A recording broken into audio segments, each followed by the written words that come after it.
looked over this chapter over the weekend. We're going to describe the role of an X-ray tech as far as it pertains to the patient clinical history. Describe the desirable qualities of a good patient interviewer, and differentiate between objective and subjective data. Okay? What is a sign? Is it subjective or objective? Objective. It's objective. Why is it objective? Because it's something that you can see. Close. We'll get to that. So a symptom is subjective. So get those terms in your brain, right? Objective, subjective. Explain the value of the 6 categories of questions useful in obtaining a patient history. Know what a chief complaint is, right? And we're going to clarify what that is and why that's important for what we do. We're going to talk about important elements of each of the sacred 7 elements. Sacred 7 you will need to have in your history taking video. Love Jim Carrey. Please keep telling me about all the irrelevant stuff in history. No, you don't want to get on that roller coaster with a patient. So the process of patient history taking, you look at taking a patient history as interviewing the patient. Okay? Not interrogating them, but interviewing them. In many cases, the professional is the eyes, ears, and mouth of the radiologist, right? So what that means is the physician most of the time is not going to be in the room. Okay? You're in the room with the patient. So the radiologist might come in, do a quick procedure on the patient, say a few words to them, and leave. All right? Radiologists tend to be very non-social creatures.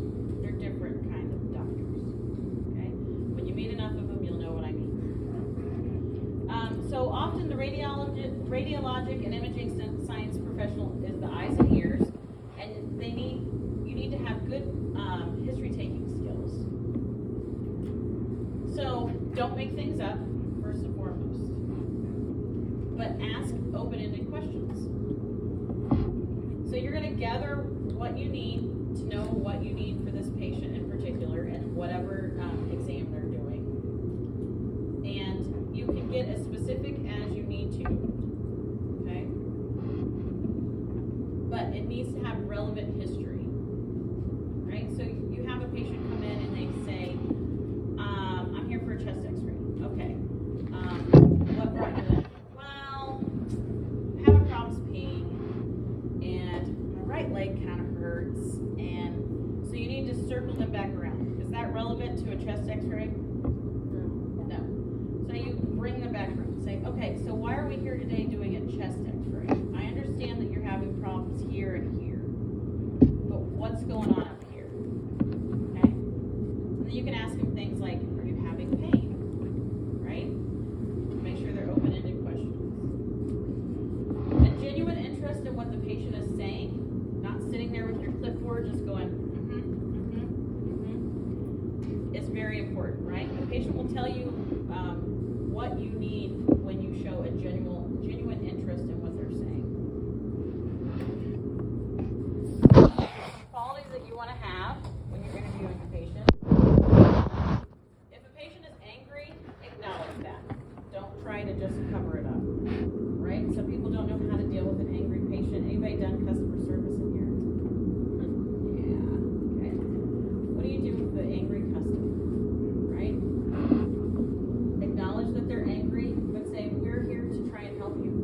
We need to get this chest x-ray done. What's going on? I understand you just waited out in my waiting room for 30 minutes. I'm so sorry you waited out for 30 minutes. But you're here now. Let's get this done for you so you can get on with your day, right?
different appointments prior to coming in for this chest x-ray, and they've just told 3 different professionals what they're here for and how come you didn't get them in. Okay? So just make them understand. Sir or ma'am, it is very important that I ask you these questions because the information doesn't necessarily transfer over to my radiologist who will read your x-ray. Okay? Little simple things like that. Remember, the information needed by the radiologist is specific to the patient's reason for the exam. So, again, if they're here for a simple chest x-ray, don't be putting their patient having right femur pain for 2 weeks in your indication. The radiologist is going to be like, right? Never disregard anything the patient says, especially if it does not fit with the opinion you are forming about the patient's symptom. So, and again, example of this is your patient came in for chest pain. Okay? You can kind of get to the bottom of things. The patient goes, yeah, I had my hip replaced 2 weeks ago and it's really giving me pain. And the chest pain started after my hip pain came back from my procedure. Okay?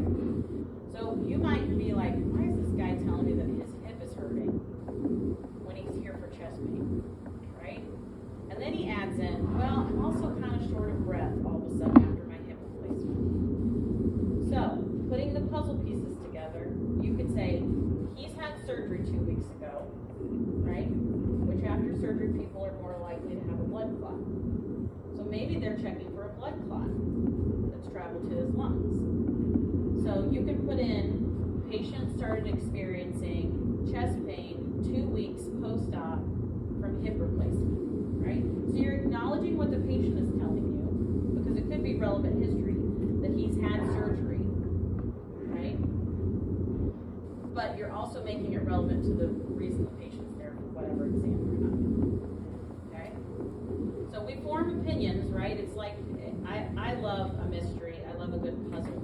So putting the puzzle pieces together as to what's going on with the patient, I'm not trying to diagnose them, but trying to put it together and what they're coming in for is kind of fun for me. So I try to take all the pieces that they tell me, but keep it roped in to like the specific body part that we're talking about, right?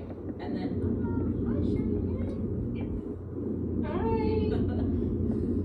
Sorry I was late. No, I'm that's on okay. Wi-Fi, so just got here.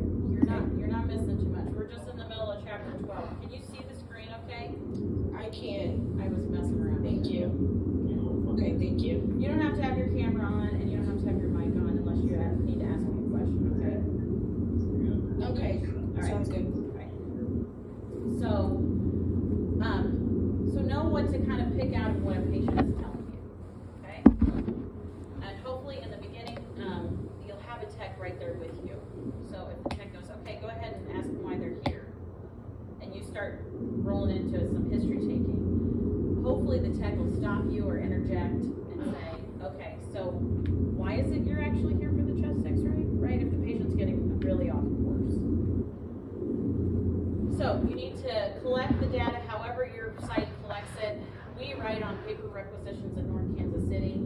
I know every site's different. Some sites are completely paperless. So however you do that, right? If you go out there with a tablet or something and you're typing, right? Some places have computers on wheels. So make sure that you're doing it however your site collects that data, okay? Don't try and go off of memory.